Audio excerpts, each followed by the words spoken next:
Welcome বন্ধুরা, মৌ সৌরভ ব্লগে।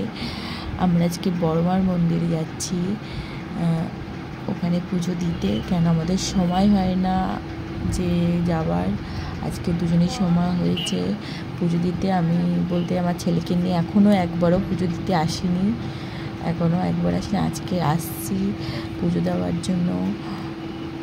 ওর জন্য ছুটি নিয়েছে পুজো দেওয়ার জন্য, কিন্তু আমরা উপোস টুপোস কিছুই করিনি, শুধু এমনি পুজো দিয়ে আমরা আজকে একটু যাব ঘুরতে।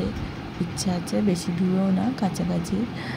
আর এখানে মন্দিরে বড়মার ঠাকুরের প্রচুর জাগ্রত, এখানে যা চাওয়া পাওয়া যায়, এটা আমি শুনেছি বড়দের মুখে, মানে আমার শাশুড়ির মুখে।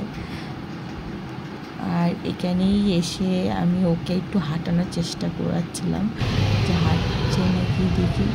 টুকটুক করে হাঁটছে, দেখো বড়মার মুখটা কত মিষ্টি। আমাদের পুজো হয়ে গেছে, আমরা এবার বেরোনোর চেষ্টা হবে। ও দেখছে ঠাকুরটাকে কেমন করে।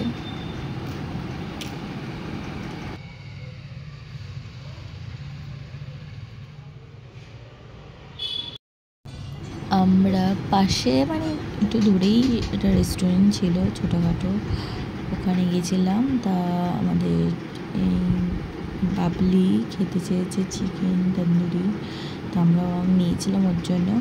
আর আমরাও একটু টেস্ট করলাম কেমন খেতে, আর ও খাবার জন্য মানে খাবে, একটু টেস্ট করতে চায় ও।